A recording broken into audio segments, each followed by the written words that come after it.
Hi everyone, welcome to our new virtual crash courses, a fun way to taste and learn about cheese in the comfort of your own home. My name is Lily, I'm the lead cheesemonger here at Spread Cheese Company as well as the Director of Education, and I'll be taking you through today's As Gouda As It Gets class. And I even wore my little Gouda earrings in honor of this class. So I'll take you through the history of how Gouda originated, what makes this cheese style distinct, and then how it became one of global adoration and one of the most popular cheeses known. You have 4 cheeses included in your kit that I'll go through with you one by one, as well as some mini toasts as a palate cleanser, and then fig jam, local honey, and sweet sopressata, kind of for you to play around with for pairings. So without further ado, let's dive on into the class. So Gouda or Howdor, however you pronounce it, you know Gouda is delicious. It originated in 1184, way back when, and is named after the city Gouda in South Holland, and it became one of the most popular cheeses worldwide. Traditionally made with cow's milk, there are now Goudas made with cow, sheep, and goat's milk. Young Goudas tend to have a very milky, fresh taste with a more springy texture, while aged Goudas become more crystallized, dense with flavors of sweet butterscotch. So there's really a Gouda out there for anybody to enjoy. And although Gouda is named after the city in South Holland, the cheese has been produced throughout the Netherlands for centuries.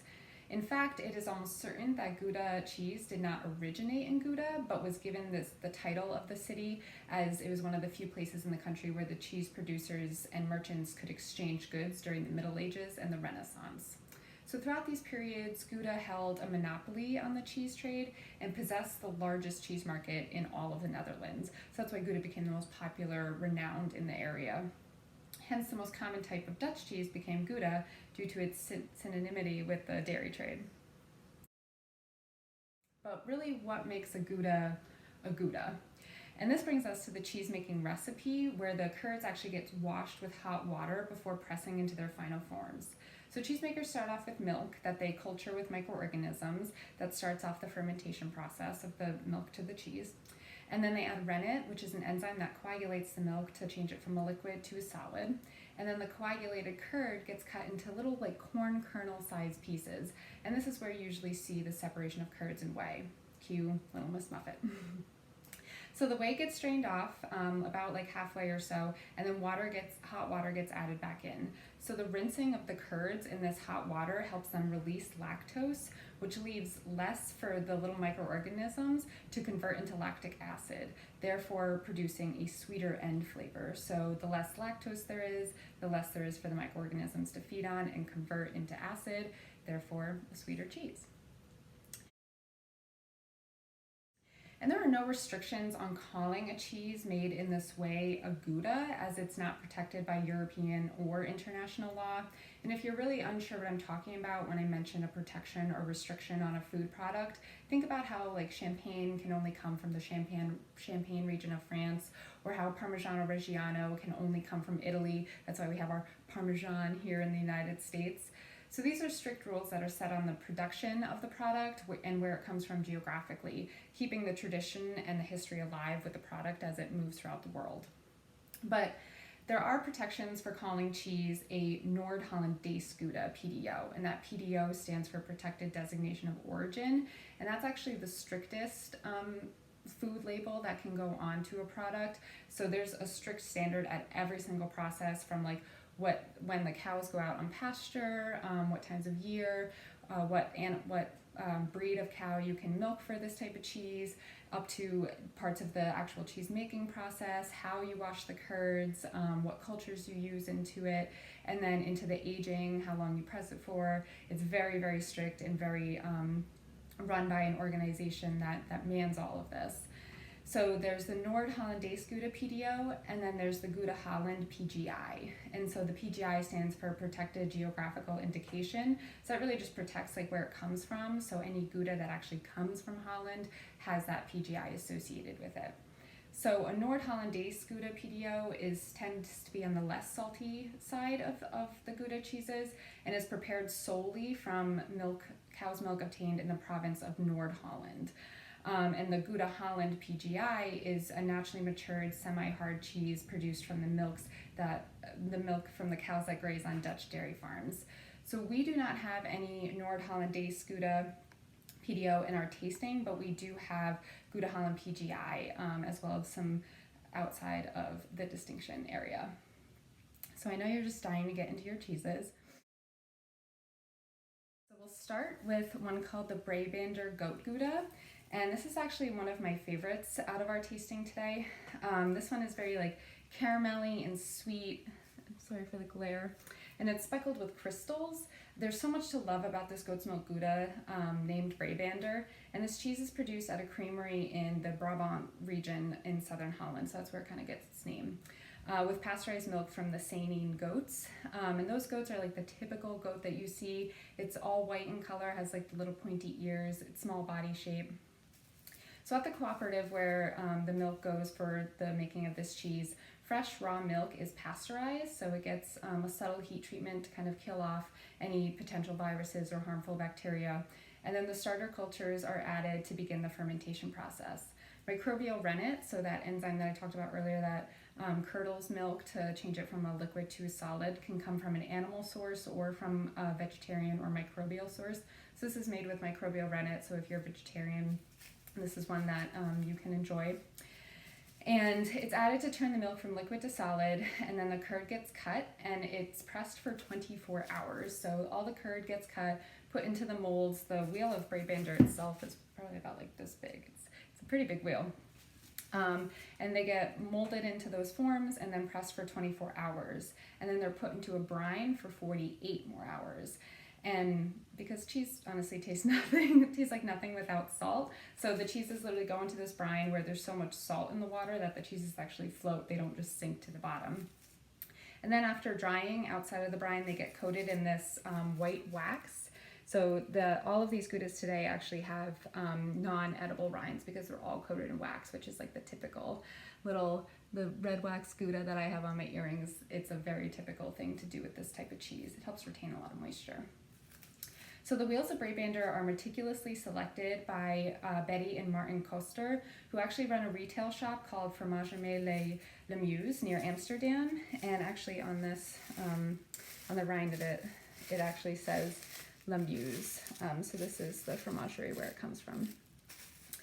And the Kosters age their cheeses in a cellar where the wheels are tended and matured to for about 6 to 9 months as they age in this white wax exterior before being released and sold.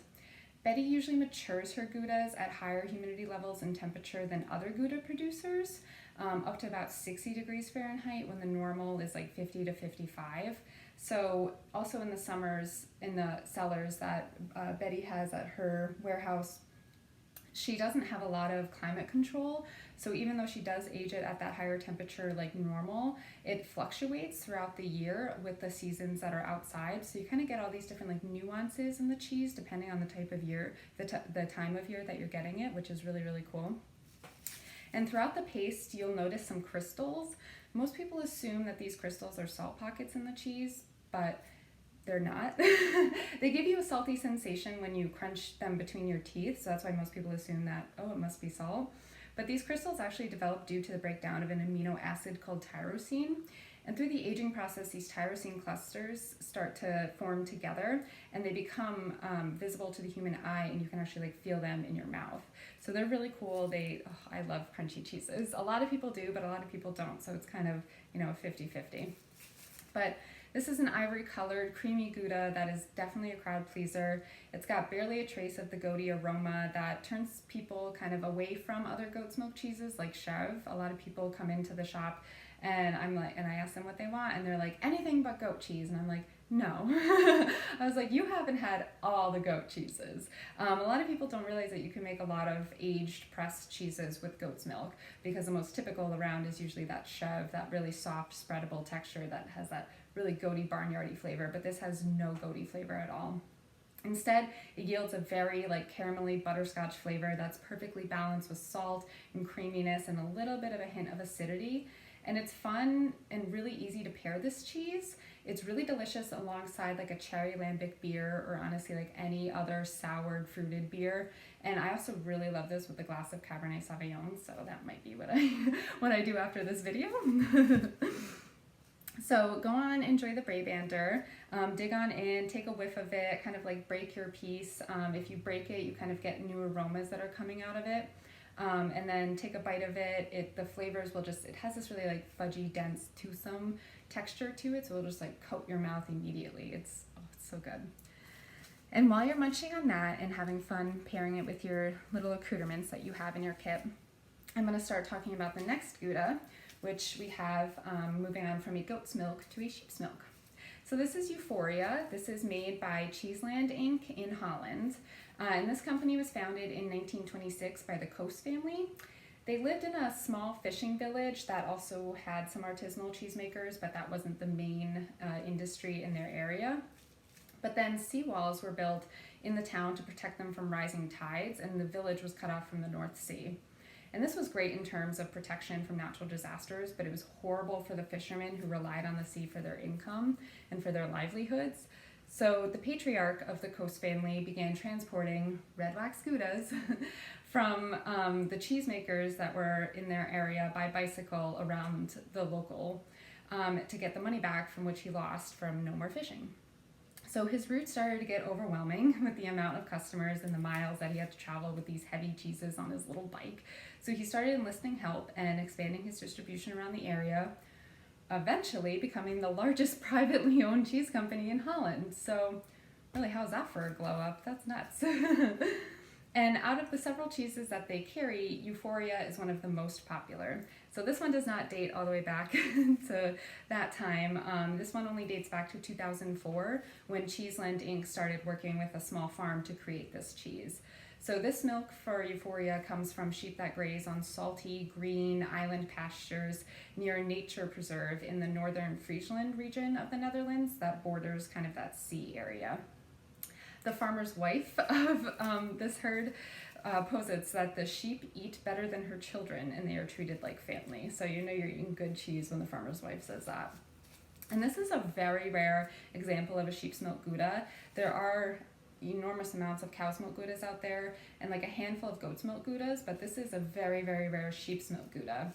Because out of any ruminant, sheep have the highest butter fat in their milk, but the lowest yield. So for every gallon that they're producing, it has a really high butter fat content, but sheep themselves produce the lowest gallon-wise amount per milking.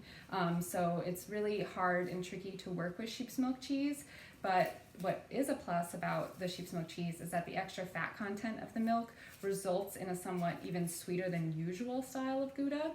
But it is nicely balanced with like the grassy and nutty flavors that you typically get in a sheep's milk. So I really like to pair this one with like an amber or a brown ale. It kind of brings out those light butterscotchy caramelly notes. Even like oaky white wines, that woodiness to it, or even a whiskey if you're into little drams every now and then. And this one is like really easy to fall in love with, so be careful. This one was especially created with like the American palate in mind and how much we love sweet, crunchy goodies. So this one is especially dangerous to our taste buds. So again, with that one, smell it before you take a bite of it, kind of break your piece. Unless you already dove on in, then by all means enjoy. But smell it, get those aromas running through your nostrils, and then break it, get another whiff. You start to get a little bit more different aromas maybe, and then take a bite and you'll get all these crunchy goodness. And this also, all of these Goudas basically have those tyrosine crystals in them. So the amino acid cluster of tyrosine, not salt. So enjoy that, and I'm going to move on to our third Gouda. Here we have the Beemster XO. This is honestly probably one of the most sold cheeses in the shop. It is delicious, it's crunchy. I call this one cheese candy because that's what it reminds me of. So this comes from Beemster Cheese, and this is a farmer-owned cooperative that was founded back in 1901, but their story actually dates back a little bit farther to the 17th century when the Dutch reclaimed a coastal lagoon and created nutrient-dense pastures. So thanks to its unique slate blue clay soil in this area, which is actually called the Beemster polder, it yields grasses that are more fertile and rich in minerals and nutrients than other places. So the herds that graze on these lush green pastures just really are spoiled, and they turn that rich pasture into this incredibly sweet, creamy, just good for you milk that then Beemster cheese transforms into their premium Dutch Goudas. So if you remember earlier when I talked about Brabander and how the cheese sits in a brine for 48 hours, well, every cheese has some sort of salting step, whether it's dry salting or through the brine itself. The brine at Beemster cheese can actually be traced back to the mother brine from the co-op's founding in 1901. So a brine can be kept continuously as long as it's with great care and with great love, kind of like how a sourdough starter can be nurtured for a long time, or like a mother for vinegar can be used many, many years in a row. You can do that the same with brine because it's actually alive. It has all these little microorganisms in it along with all the salt to kind of help ripen these cheeses through the process. So the Beemster cheeses age slowly and naturally on wooden planks in historic stone warehouses. And Beemster cheese was also awarded as one of the greenest dairies in the world and are completely carbon neutral. They have a really hyper-modern cheese-making facility that has been nominated for the most sustainable building in the entire Netherlands. And I feel like we're always hearing about how sustainable, countries over in Europe are, and how the Netherlands especially, they're the happiest, and they're very sustainable and have their, stuff under control over there.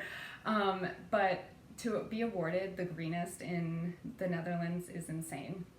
But rest assured, on top of being hyper-modern and all that, they do continue to produce Beemster cheeses in their unique and time-honored way, with an emphasis on the tradition and the master craftsmanship. So now specifically to this Beemster, the Beemster XO is revered for its rich flavors of butterscotch, whiskey, and pecans, and it has a really deep ochre color to it. It's firm and it's crumbly in texture. It's kind of like hard to break, like there's no give on this cheese. If you try to like put your fingers into it, it's just hard as a rock. And it's true to the characteristics of Beemster's unique milk, and it retains a creamy mouthfeel even though it's aged for over 2 years. That's what makes it the XO. It's aged for 36 months. And it's also studded with these mouthwateringly crunchy crystals, and you can kind of see it in this little pocket right here, all of these crystals that kind of just like pop on your palate, which are again tyrosine.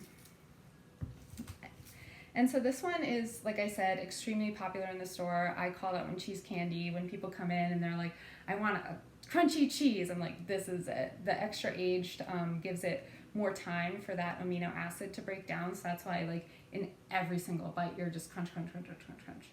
So that one is delicious, and it's very sweet.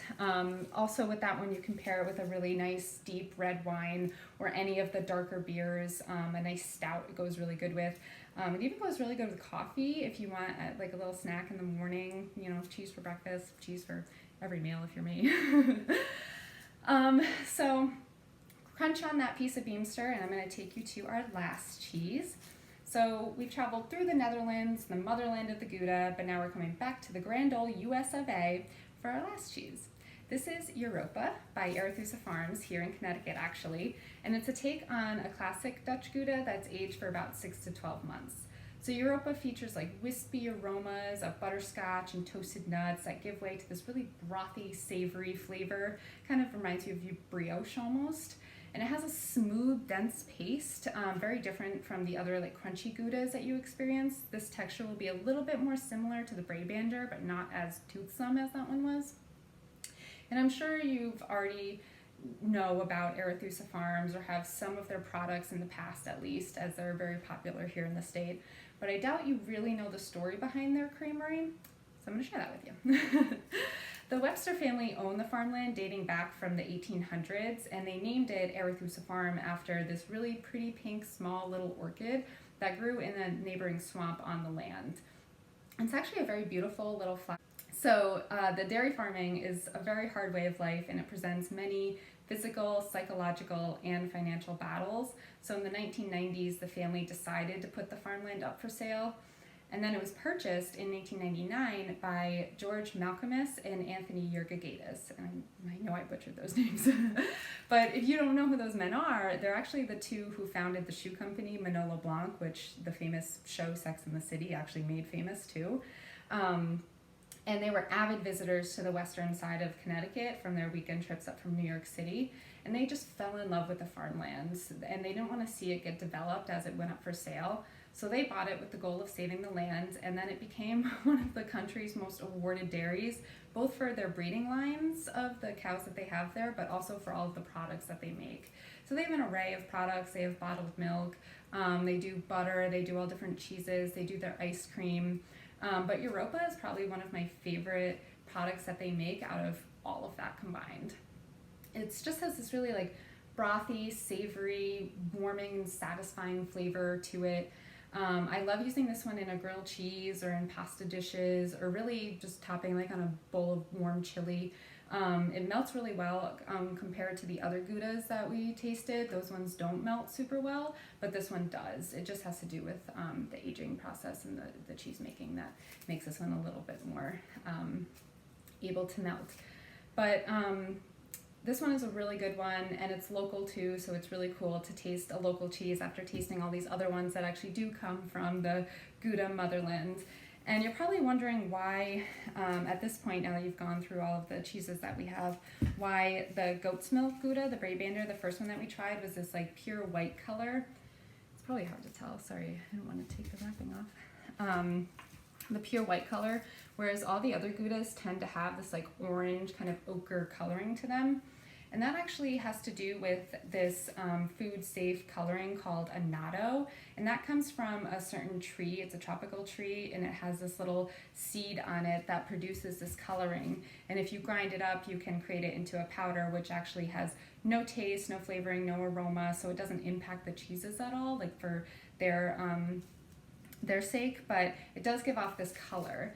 And this color actually originated, using the annatto coloring in cheese, originated in England. And I'm not sure how it exactly made its way over into the Gouda territory, but it started with a lot of cheddars. So that's why in cheddars you have your white cheddar, you have your yellow cheddar, all that stuff. It's due to this coloring. And it had to initially do with the quality of milk. So when cows are out, or any animal is out on grass in the summertime, they have this very rich color to their milk because they're eating all of this green grass and other flowers and plants out in the field that then translate into the color of their milk. Well, in the wintertime, when the cows or the sheep or the goats are inside and on hay, that coloring tends to dull a little bit. And so you don't get this nice, rich, beautiful color to it. It looks a little bit more like your typical whitish milk.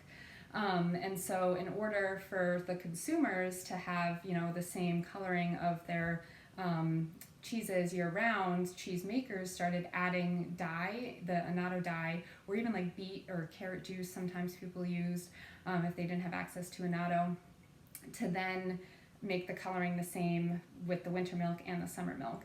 And so then that just kind of became a trend and started expanding worldwide, and Goudas, for some reason, always tend to have this coloring to them, typically. But another thing with goat's milk especially is that they don't transform the beta-carotene in grasses and in plants into their milk like the cows do. So typically sheep and goat's milk tend to have whiter colors to them because that coloring from the grasses tends to stay in their bodies and doesn't translate into the milk. Just another little fun fact for you guys, because that is a big question that we get a lot in the shop. It's like, why is that cheese orange and why is that cheese white? That's why. So I hope you guys enjoyed your little crash course on Gouda. If you have a favorite one, let us know. You can shoot us an email or take a picture of your little tasting plate if you did before, or even just you holding up your piece of cheese or something, and tag us on Instagram or Facebook. We're @SpreadCheeseCo. And I hope you enjoyed your little crash course, and now I'm probably going to go open a bottle of Cab and take a bite of this Brabander. Bye everyone, thank you.